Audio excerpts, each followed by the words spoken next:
maybe we have to come back a few semester ago related to the molecular biology class. We will discuss first about the DNA replication. We already know that the DNA replication is an important part during the cell cycle.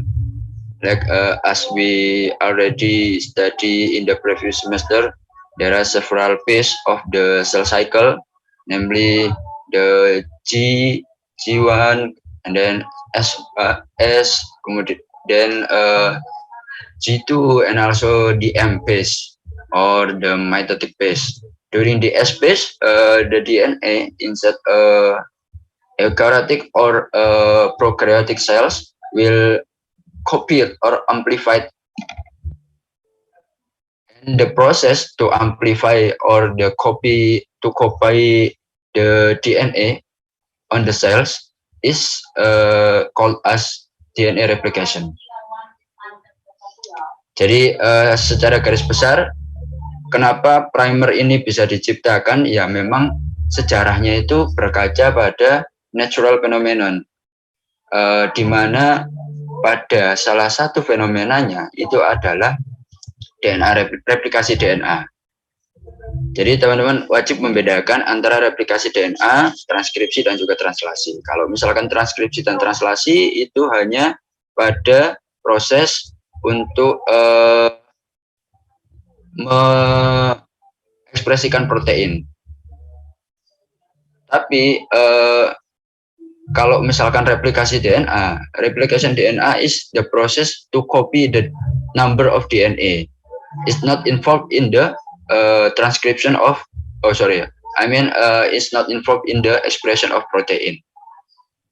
And there are several tools is provided or required to make the DNA replication is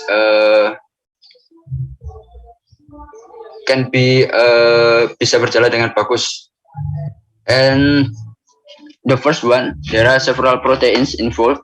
The first one is topoisomerase, which break down the double strand DNA into single strand. Helicase. Helicase is the strand, the protein to unwind the DNA. Topoisomerase is the protein to unwind the DNA. Like we know that DNA structure is double helix. To make the DNA not helix anymore, we need the protein called topoisomerase. And to unwind the DNA from double strand into the single strand, we need the helicase. So the protein, particularly for primase and also DNA polymerase, will be able to synthesize the DNA. And there are SSP or single strand binding proteins, which used to stabilize the single strand DNA, so it will not join again until the polymerase can synthesize the particular sequence of the DNA. And the next one is the primase. The primase is the enzyme that will use to synthesize the novo nucleotide. What is the novo nucleotide? The novo nucleotide is a nucleotide that will initiate the synthesis of the DNA. This is occur because the DNA polymerase cannot add nucleotide de novo. So in simple, DNA polymerase will add the sequence after there will be a short sequence is provided to the end of the 5 terminal. Sehingga kenapa kok kita membutuhkan primer? Karena pada kondisi alamnya, dalam proses replikasi, DNA polimerase itu hanya bisa mensintesis DNA ketika sudah ada bagian yang mengawali. Dan bagian yang mengawali itulah yang disebut dengan primer. And the primer is synthesized by primase. Sehingga setelah ada primase menempelkan primer di dalam DNA polimerase, menempelkan primer di DNA-nya yang akan direplikasi. Setelah itu DNA polimerase baru bisa menambahkan dan melanjutkan proses sintesis DNA atau proses replikasi. Because of the nature of the DNA polymerase itself, which cannot add the nucleotide de novo and also cannot add the nucleotide outside the 5' terminal. So this is the importance of the primer, why we should get the primer. Scientists try to replicate this kind of the phenomenon but on the laboratory scale. So when we want to amplify some part of the DNA, we also need the primer, because during the PCR or polymerase chain reaction, actually we just copy the process of the DNA replication. Because we copy the process of DNA replication, we have to make the condition is preferable, or everything is provided, so we can produce the DNA amplicon according our desire, sehingga kita bisa mendapatkan kopi daripada DNA sesuai dengan yang kita inginkan. Maka kita perlu menyiapkan beberapa hal yang menyerupai dengan kondisi ketika replikasi DNA. But some parts may be different, like on the PCR, we don't need the like helicase or topoisomerase, but we use the heat to make the DNA denaturate and then make it unwind and also unbind from the sense and antisense strand. Sehingga dengan pemanasan saja, kalau misalkan di PCR itu nanti DNA-nya bisa langsung membuka seperti itu. Baru nanti akan ditambahkan primer. And also the primer from the PCR program, we don't use the primase, but we already add the specific sequence which can recognize a particular part of the DNA to make the DNA synthesis is initiated. Kita hanya perlu menambahkan sequence primer yang sudah kita buat sebelumnya, kemudian dengan bantuan panas, primer tersebut bisa menempel pada sekuen sesuai dengan yang komplement dengan sekuen primer yang tadi sudah kita buat. Kurang lebih seperti itu.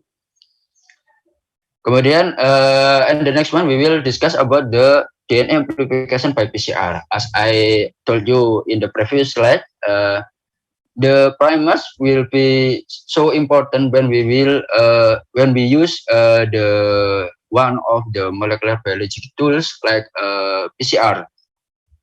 It's not specific which type of PCR, but almost all of the PCR will need the primer to do its job. Both the conventional PCR and also the RT-PCR, like we already know, to diagnose the COVID-19 infection, they will need primers. So generally, how the primer works during the PCR process is as shown in this figure. The first one, we have added the original double strand DNA, or we call it as the DNA template or sample. After heating process, the DNA will denaturate, and also by assisting using heat also, the primers which already added by us to the reaction tube will anneal or stick to the particular part of the DNA. After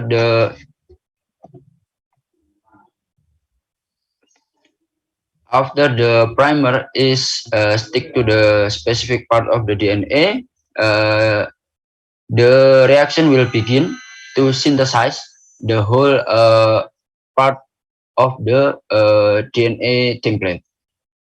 Sehingga ketika sudah ada proses di mana primer itu nempel ke bagian yang komplement dengan sequence primernya, maka nanti DNA polimerase yang sudah ada di dalam reaction tube kita itu juga akan mulai untuk mensintesis komplement-komplement dari basa-basa yang ada pada template DNA kita, seperti itu.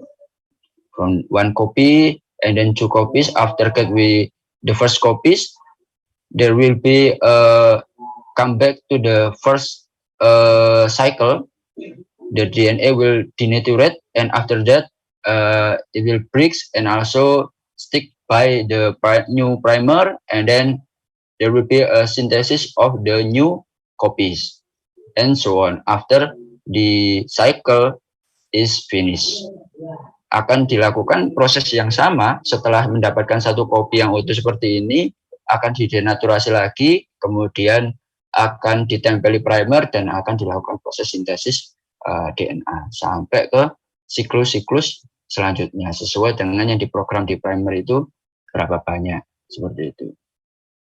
Hal inilah yang juga dilakukan ketika kita berbicara tentang diagnosis COVID-19. Some company already provided specific primers to detect the several variants of the COVID-19. By using these primers, we don't need to we still need the whole genome sequencing to confirm the infection of the particular variants, but at least we have a brief description before we going to the whole genome sequencing. So like we know that several variants of the COVID-19 is described by the particular mutation on the several genes, particularly on the spike protein genes.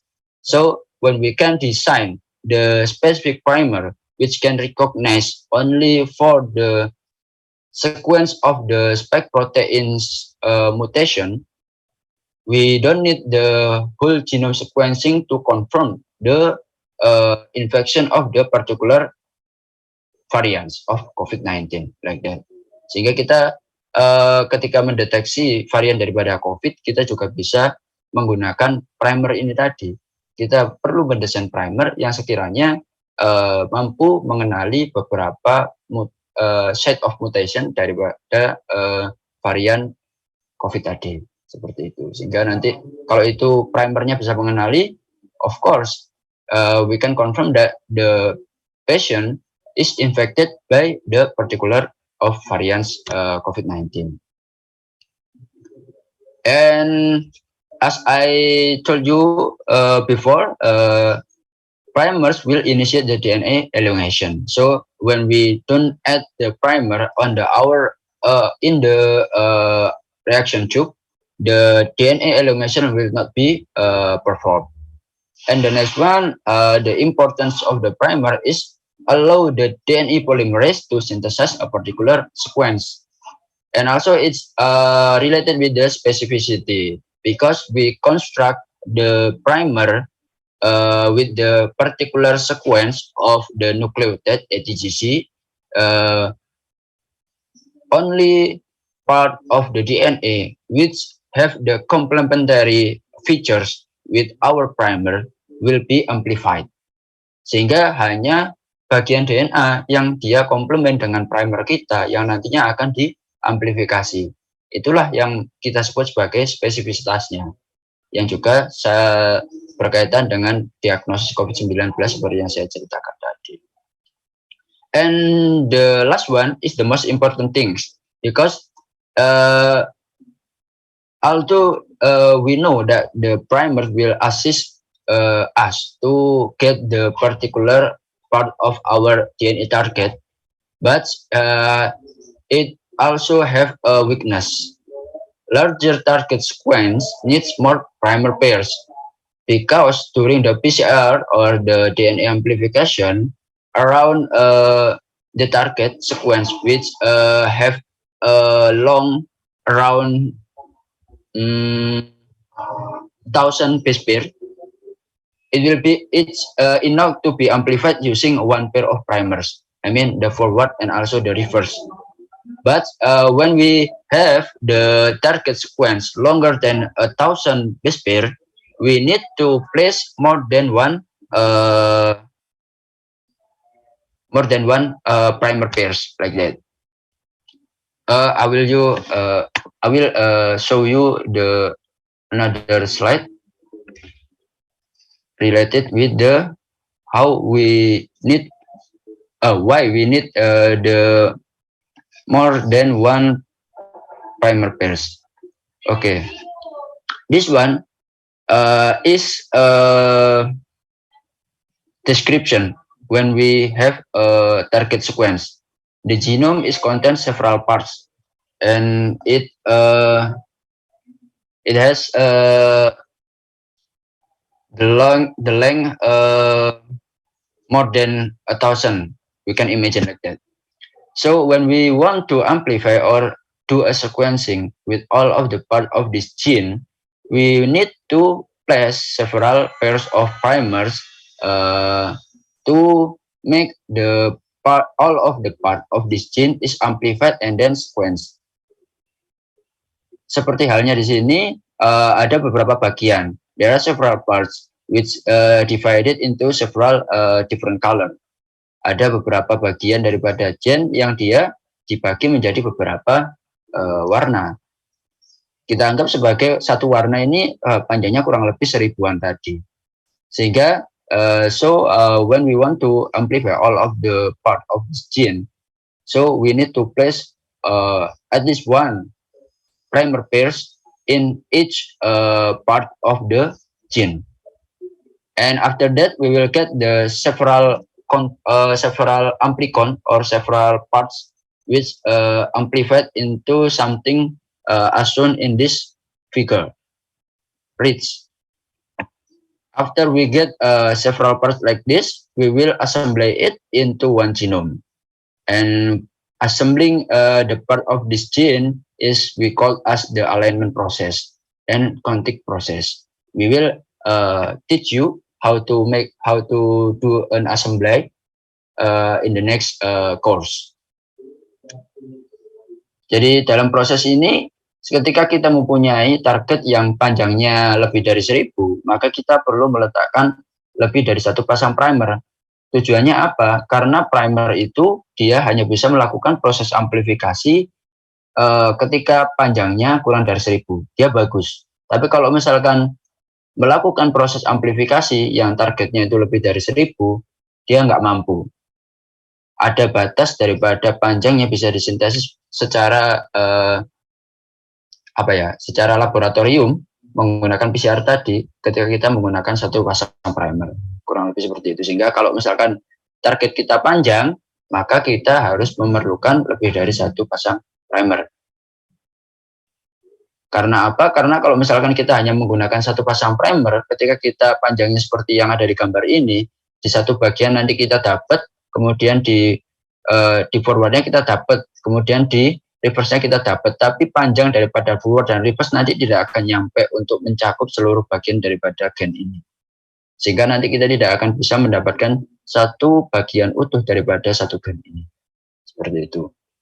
Itulah kenapa dengan kita menggunakan beberapa pasang primer, meskipun kita nanti mendapatkan banyak puzzle daripada struktur gen ini, tapi dengan menggunakan alignment kita bisa melakukan assembly untuk bisa mendapatkan satu gen utuh daripada beberapa amplicon atau puzzle yang kita dapatkan dari beberapa pasang primer tadi.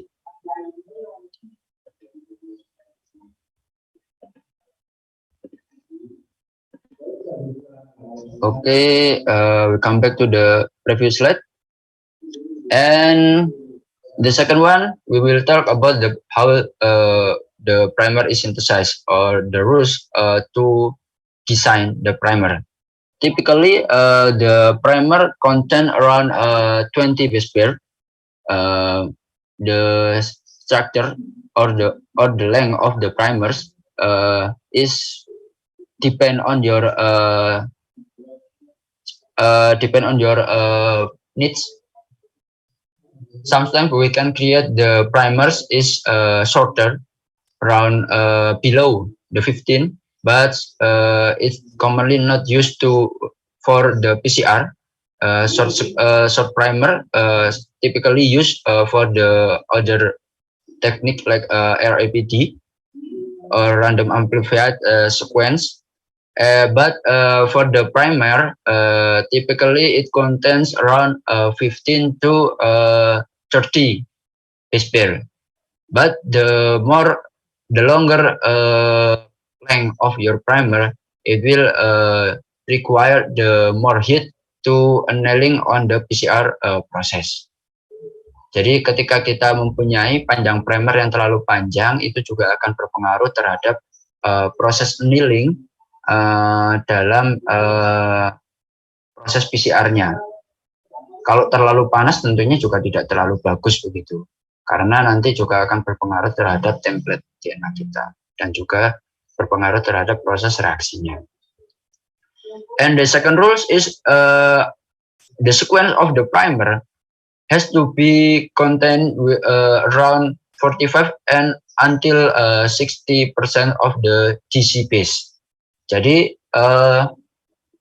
kalau misalkan kita lihat sequence daripada primer kita, sekitar 45 sampai 60% itu harus basa G, guanin atau sitosin seperti itu.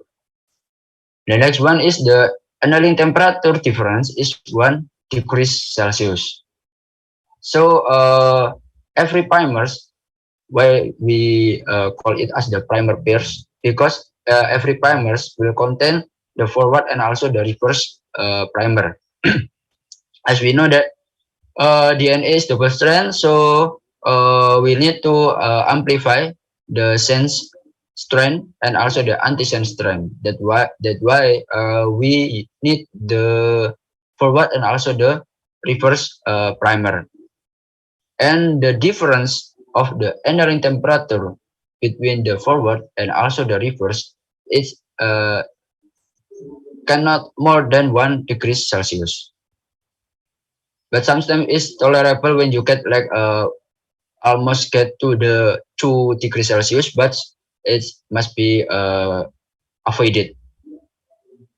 And the next one has guanine or cytosine based on 3 terminal, but avoid to have the sequence of guanine or cytosine consecutively more than 3 base, as shown in the example, like CCG, CCC, GCG, and so on. We have to add the GC sequence on the end of the 3 terminal, but we cannot add it more than 2. Simply like that. And the fourth one, or the fifth one, how to make a good primer is you use to avoid the complementary sequence between primer pair. So we have to design with forward and also the reverse primer cannot complement each other. This is performed to prevent the dimers or the hairpins of the primer. So the primer will not interact itself, forward and also the reverse, because when the primers is interact itself, it will synthesize the newly DNA different from the DNA template. Ketika nanti primer kita itu bisa mengenali satu sama lain, maka bukannya mengamplifikasi sequence daripada DNA template kita, tapi dia akan membuat satu sequence baru daripada hasil pengenalan mereka tadi. Yang itu nantinya juga akan berpengaruh terhadap hasil daripada PCR kita. Sometimes when we got a bad primers and they will produce dimers or hairpins, it will affect our PCR product, showing by the smear and also the unspecific band of the PCR product. And the last one, how to design the good primer is the homology of the primer with our target sequence. As I told you, the specificity of the primer will assist you to get the right sequence of your gene target. By looking at the homology of the primer, we can define the specificity of the primer to amplify the particular part of our DNA template. Sehingga kita bisa mendapatkan gen yang sesuai dengan yang kita inginkan ketika kita bisa mendesain primer yang sekiranya mampu mengenali dengan baik atau secara garis besar dia komplement dengan bagian tertentu daripada template DNA kita, seperti itu. So here are several tools we can use to design a primer. But typically using this rule, you can design without the tools or the computer program, but maybe it's too laborious or takes time. But there are several tools we can use to design the primer. One of them is the Primer Plus. This tools is provided online by the NCBI. So by using this tool, we only need to upload a FASTA sequence of our target genes, or we can also paste it on the given column, given box to design our primer according to our target. And also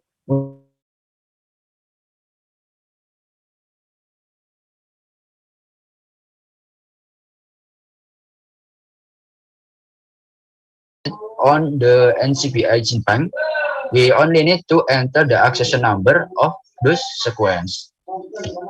And the details about the Primer Plus is will be taught on the lab work or the practicum. The second one is the Primer T Plus. Similar with the Primer Plus, this tool will assist you to create the good primers. You need to paste or upload a FASTA sequence which is contain our target sequence. So this program will detect several area which is possible to make a primer, which is this program will provide you several options. So you need to choose the right one according to the previous rules to make the good primer and has the good specificity to your DNA target. This tool is also available online and will be taught on our lab work. And the last one is the Primer Design Assistant, or PDA, is really used in our lab, but maybe you can also try it by yourself by visiting this link, and then you try to copy and paste your target sequence into the given box, and you will assist to make the primer for your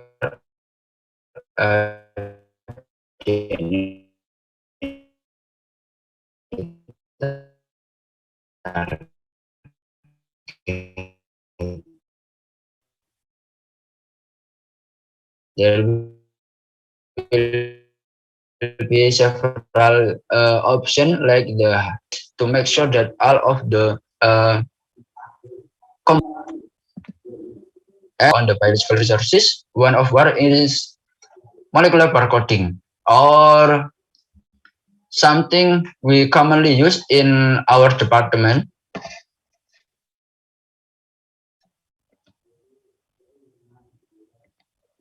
Is it my voice can hear clearly?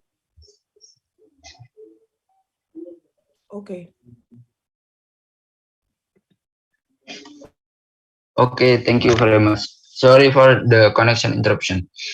Okay, we will discuss about the application of the primer on the biological resources. The first one is molecular barcoding, something we often use in our department.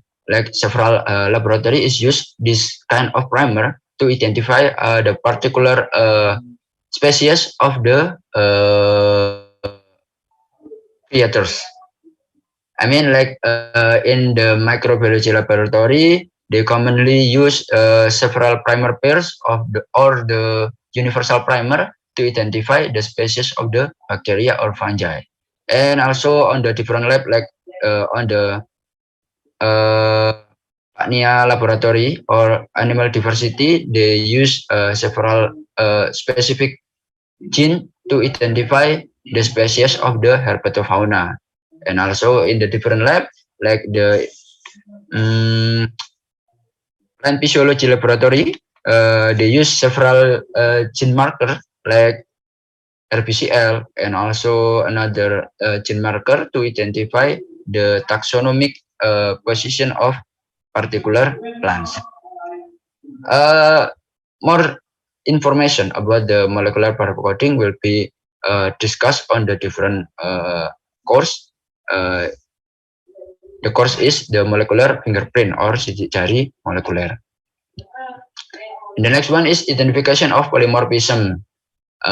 One of the application of this primer will make you understand that there are several polymorphism on the several parts of the gene target.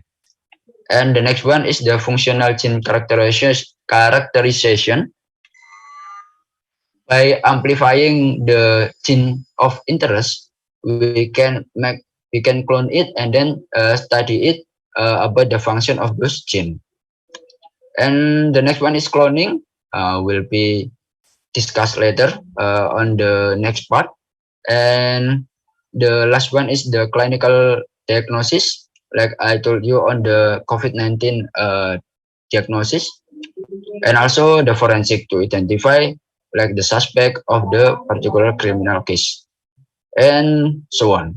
You may look for another application of the primer on the internet, but commonly the primer is used for the particular process like I shown on this slide. Okay, before we go into the next part, is there any question or something to discuss? Yes, Mas. Okay, Victor. Should I say the question in English or Bahasa? Which one is preferable? Okay, I want something about the rule of primer. Based on some literature and PowerPoint, it is stated that one of the prime requirement is that the primer must contain 40 to 60% GC. If the primer that has been designed has a GC content of less than 40%, what will happen if you continue to use the primer, and or can it to be used? And I saw some tutorial that it can be solved by removing the first 3 nucleotide base. Is this the right solution? Thank you. Okay, thank you very much. That's a good question. The content of the GC base on the primers, it's highly depend on the complementarity of your primer and also the specificity of your primer. Secara garis besar, kenapa kita perlu menggunakan primer dengan GC content around 40 to the 60% of the whole sequence of the primer? Karena on the molecular biology, we already teach that the interaction of the G and C is formed by 3 hydrogen bonds, and the T and A is formed by the 2 hydrogen bonds. Interaksi antara basa G dan C itu terbentuk pada 3 hydrogen bond. Sedangkan kalau interaksi antara T dan A itu terbentuk dengan 2 hydrogen bond. Kenapa kita memerlukan primer dengan GC content seperti yang disampaikan tadi? Karena dengan jumlah segitu akan membuat primer kita bisa menempel dengan baik pada DNA template kita. The requirements of the primer, which have around 40 until 60% of the GC content, will make our primer can stick to the DNA template perfectly. So when we have a primer which have less than 40% of the GC content, we will get the primer cannot stick to the DNA template correctly.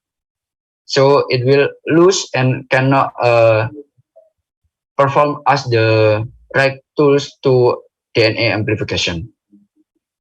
And also when we get more than GC content, maybe we can get some it's also not good for the DNA amplification process.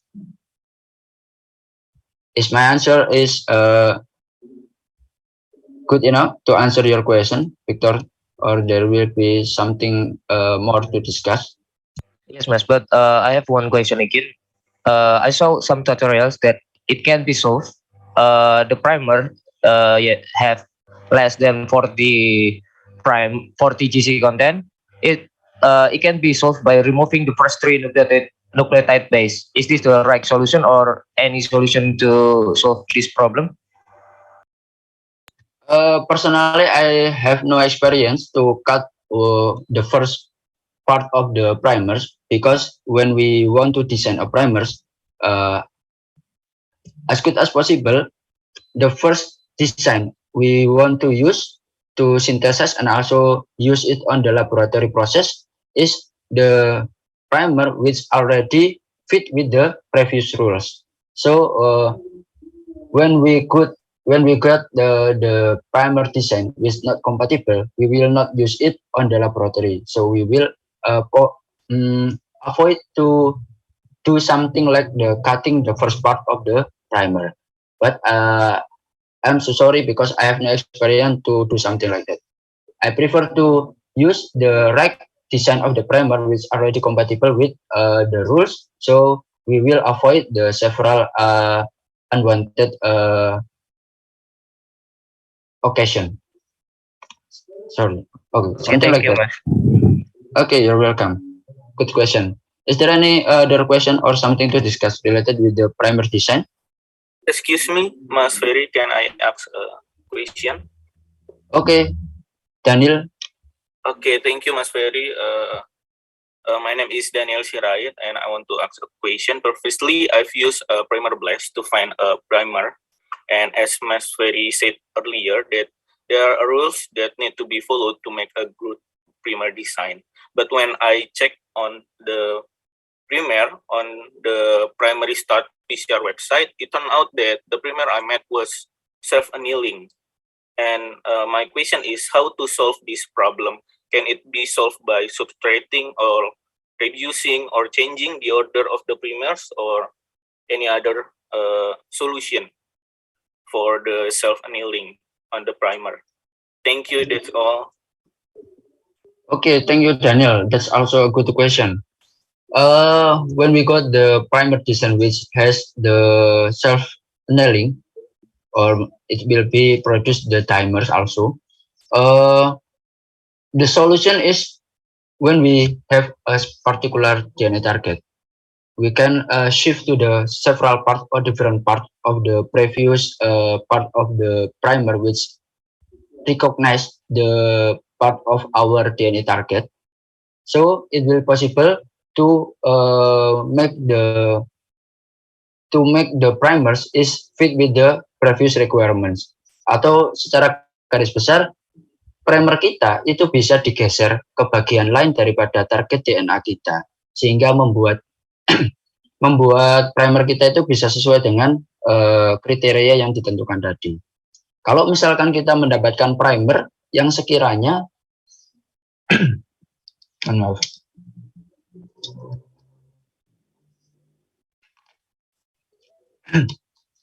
Kalau misalkan primer kita itu mengalami yang salah satunya seperti yang diceritakan oleh Daniel tadi, self annealing, maka ya mau tidak mau ya kita harus mengubah change the order of the nucleotide. Bagaimana kita mengubah urutan daripada nukleotidanya? Ya kita menggeser daripada target basanya ke bagian yang lain yang membuat kita tetap mendapatkan target dan juga mendapatkan primer yang bagus. For instance, when the primer designed by the tools is recognized the part of our target from the sequence number 100 until 105. So and then we get the self-annealing primers. We can change to the different parts of the DNA, like the sequence before 100 or near 90 or something else to make our primers is fit to the previous requirements. Seperti itu, sehingga kita bisa geser-geser yang sekiranya nanti kita mendapatkan primer yang sesuai dengan kriteria yang ditentukan tadi. Karena memang kalau terlalu dipaksakan, justru nanti akan berpengaruh terhadap eksperimen kita. Malah kita mendapatkan hal yang tidak bagus nanti. Seperti itu. Mungkin maybe there are something else to discuss. No, thank you, Mas Ferry.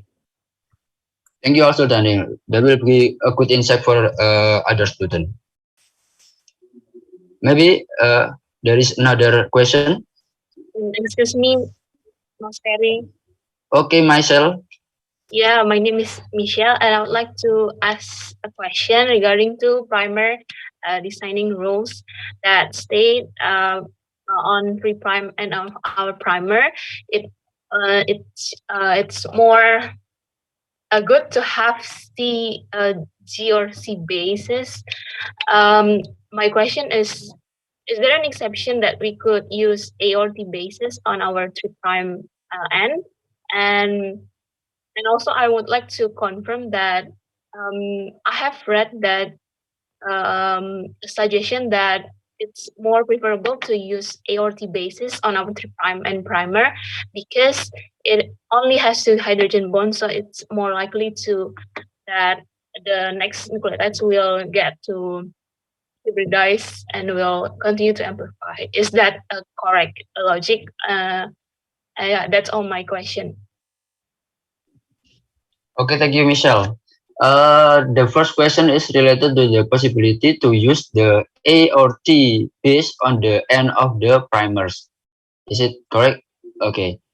Yes. So it's possible. I will answer it's possible because in some experience I also use the primers which has the A or T based on the end of the primers. But occasionally when we got the sequence target, which make us cannot avoid to have the primer which contain A or T on the end of the primers, we can use it. Or it also depend on the sequence or the organism we studied on those lab works. Sometimes like the plant's DNA on the several parts, on also several parts of the other eukaryote gene is contain A or T more than G or C. When we want to study about those part of the gene which contain more than A or T, of course we cannot avoid to have a primers which contain A or T more than G and C. So it's also depends on your gene of interest and also depend on the another content of the base nucleotide of your primers. And the next question is, I'm sorry, can you repeat it? Yeah, there is I watched a tutorial that state it's more preferable to use A or T bases on our 3' end because it has only 2 hydrogen bonds, so it makes easier for the next nucleotide to get into amplify the sequence. Something like that. Okay. Personally, I have not read about that, but when we refer to the structure of the DNA, the G and C content will assist us to make the primer can stick perfectly to the DNA template. But however, when we have the primer which contain A or T, and is it possible to make it more easier to hybridize or synthesize the next nucleotide?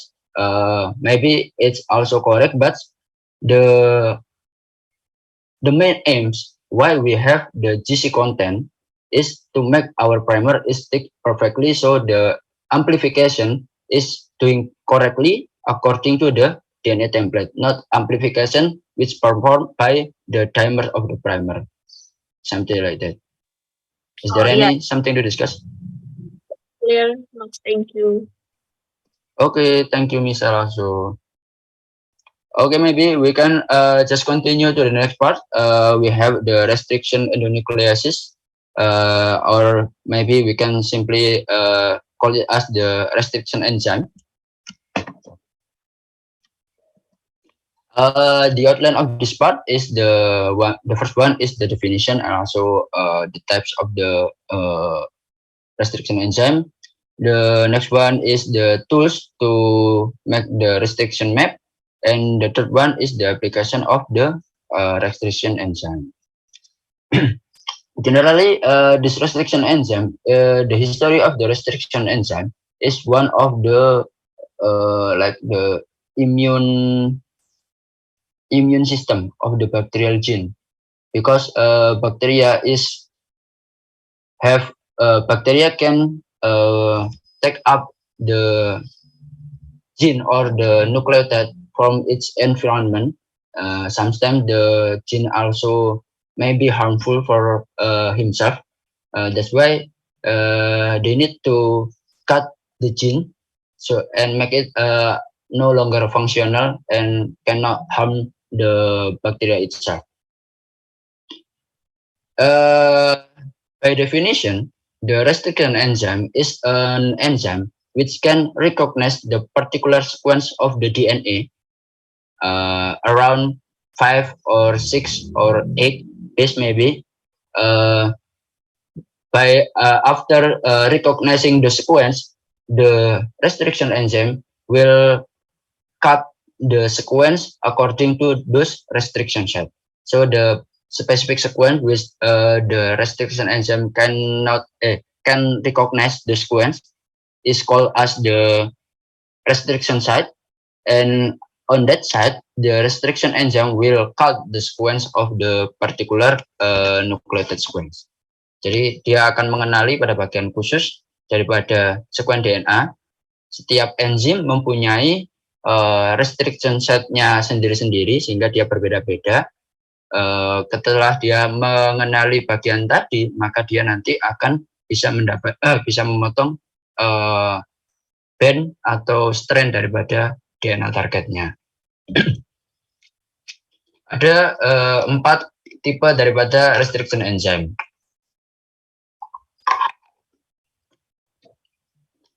Yang mana where the 4 types of the restriction enzyme is divided according to the recognition site and also the cleavage process and also the cofactor and activators. But generally, the type of the restriction enzyme we use on the laboratory scale is the restriction enzyme type 3. Pada dasarnya semuanya sama, tapi memang sama-sama bisa digunakan untuk memotong DNA, tapi yang membedakan adalah posisi daripada sisi pemotongannya dan lain sebagainya. Seperti hanya ada bipartit, kemudian ada palindromik, kemudian dia bisa mengenali yang non palindromik. Palindromik itu kalau misalkan ada DNA sequence yang mana bagian sense sama antisense-nya itu mirip, dibolak-balik kayak gimana pun dia mirip, kayak misalkan AAT AA. Bawahnya kan pasti nanti juga akan, pokoknya yang urutannya itu sequence-nya mirip seperti itu. Yoko. Atau gampangannya kalau misalkan kita main kata-kata gitu, antara kata kalau dibaca dari depan, kalau dibaca dari belakang juga sama kata. Seperti itu. Nah, itu yang disebut dengan palindromic sequence. Kalau yang palindromic berarti yang tidak seperti tadi. Kurang lebih seperti itu. And the next one, we talk about the restriction site. There are 2 types of the cut style of the restriction enzyme. The first one is the sticky end, which produce the hanging sequence like this. This one is the hanging sequence. So we will get the sequence which has no complement. This one is like TAA. By cutting this kind of the digestion style, we will get the sticky end digestion, which makes us easier to complement it on the next application purposes, like the cloning. And the second one is the plant end digestion, where the restriction enzyme directly cut from the sense into the antisense symmetrically. Jadi dia memotongnya langsung dipotong del kayak gitu kalau misalkan orang Jawa bilang, sehingga dia tidak menyisakan overhanging sequence like on the sticky end. Contohnya ada di sini. The example of the enzyme which can produce the sticky end digestion is the EcoR1, and the restriction enzyme which able to cut the sequence on the by plant end digestion is the EcoR5. And here is one of the tools to create the restriction map. Like I told you,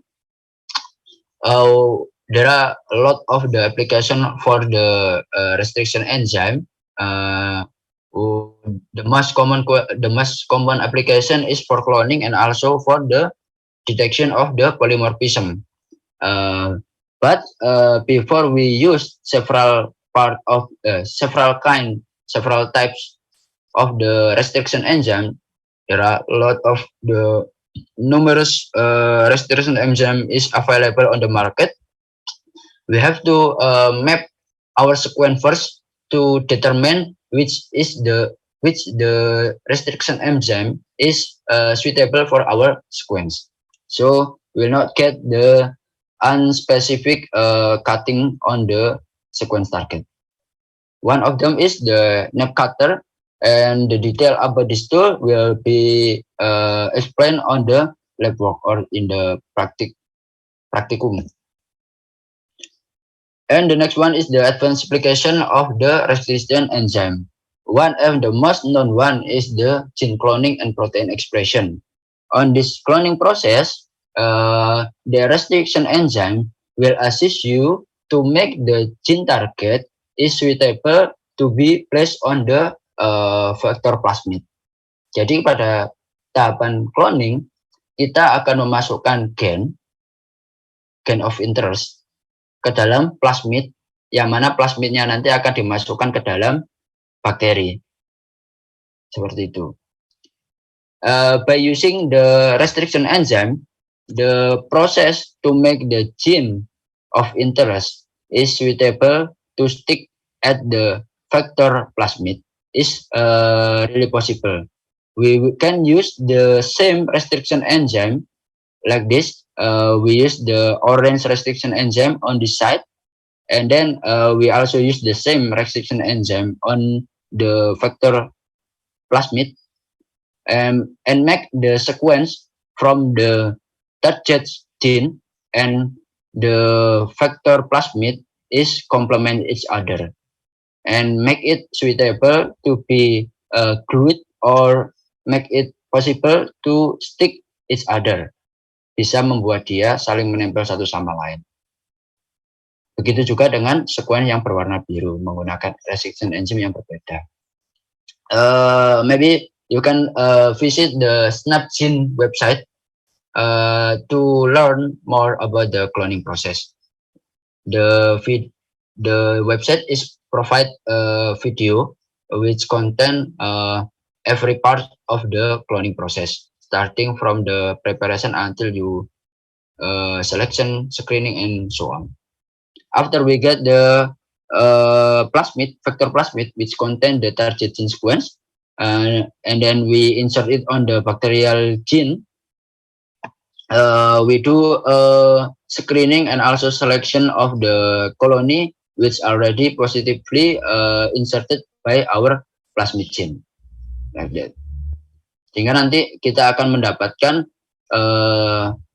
koloni yang memang mengandung vektor plasmid daripada daripada plasmid yang berisi gen target kita. And for the detection and also confirmation, we can use several tools like the restriction decision.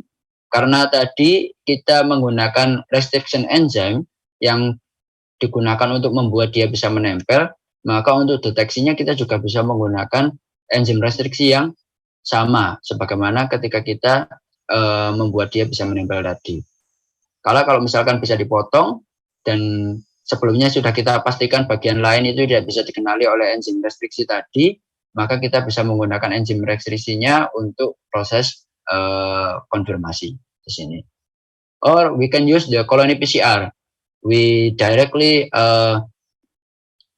use the bacterial colony to be a sample for the amplification process, and also we can confirm it by sequencing to make sure that the sequence of gene of interest is placed correctly and also can taken up by the bacterial cells perfectly.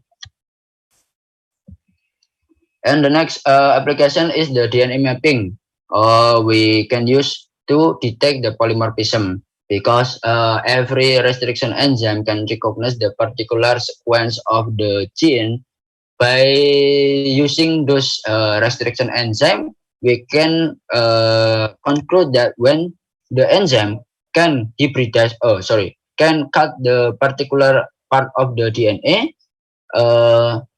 so the DNA is content of the restriction set for the restriction enzyme itself. And also we can detect the insertion or deletion. And the next one is the restriction fragment length polymorphism, or one of the tools for the molecular barcoding. This one is also the method to detect the polymorphism of the particular gene of interest. By using, in general, when we want to use the RFLP, we can use the whole genome or the amplicon as a sample. For instance, when we want to use, we want to identify the polymorphism of the particular gene, first we need to amplify it using the PCR, and after we get the amplicons, we can add the restriction enzyme to identify the occurrence of the polymorphism inside those gene. When there is the suitable recognition site of the restriction enzyme we use, the enzyme will cut the sequence and divide it into several bands. But when our sequence have no recognition set of the restriction enzyme, the restriction enzyme will not be able to cut the sample sequence of our DNA template. So the bands will remain one band. The detail will be taught on the different course on the molecular barcoding or sidik jari molekuler. And the next one is the epigenetic modification studies, because several type of the restriction enzyme also able to create the methylation process. Those kind of the ability can be used for the epigenetic modification studies. Like we know in our gene there are euchromatin and also heterochromatin. And also we already know about the histone protein. The histone protein is part of our epigenetic regulation. So by studying, and also another is the methylation process. Some of the gene is expressed on the particular organ. Why is something like that? Because one of the gene which not want to express in the particular organ is silent by several process. One of them is the methylation. By using the methylation process, we can silence this gene to make it not expressed on the specific part of the body. And the next one is the preparation of DNA libraries for sequencing. This is the advanced ones. Personally, I also have no experience to prepare the DNA libraries for the sequencing process, because normally we use the third parties to do our sequencing project, something like that. Okay, maybe that's all of my presentation. Maybe if there are any question or discussion, is very welcome. You may directly unmute your microphone and then explain what's your question or discussion before we end our meeting today. And continue to the practicum.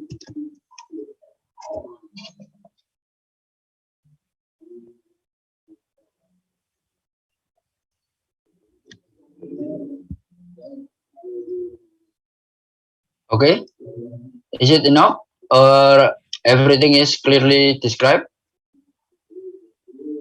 Excuse me, Mas Ferry. Okay, Okay, my name is Nurani Rosyadah. I want to ask question about the restriction digestion for clone screening. yes. Is it used to confirm the amount of the target sequences only, or the whole genome of the plasmid? That is my Pardon? question. Thank you. Sorry, can you repeat the question? Okay. In bahasa betul.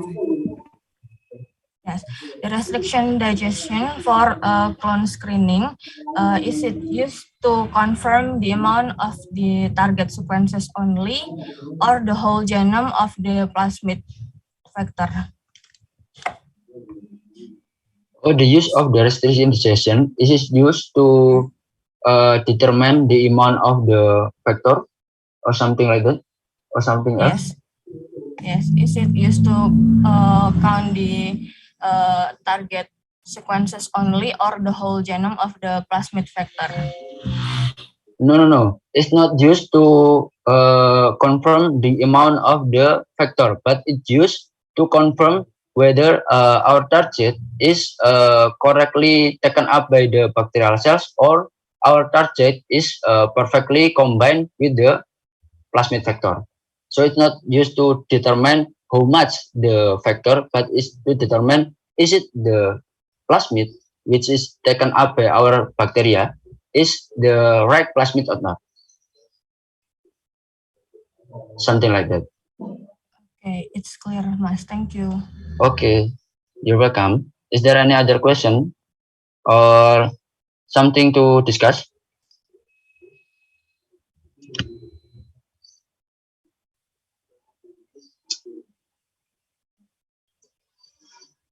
Okay, if it's now, maybe we can end our session today and we can directly go to the practicum process. Personally, I do apologize for any inconvenience or any mistakes. Thank you for Profacia for providing time for me to explain about the primer and also the restriction enzyme, and I will give back to Professor Stella. Thank you. Okay. Thank you, Ferry. It's a great lecture today. So for ASDIC, you can join also the practicum. Practicum is practice of bioinformatics. Maybe join with the Ferry group, so you can learn by yourself and also the other student in this practice class. Oke, Ferry, masukkan dia ke kelompokmu ya, sehingga bisa terarah gitu ya. Thank you for everyone. Good luck for your practice. Bye-bye. Assalamualaikum.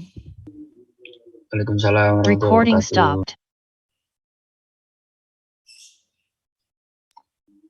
Silakan teman-teman langsung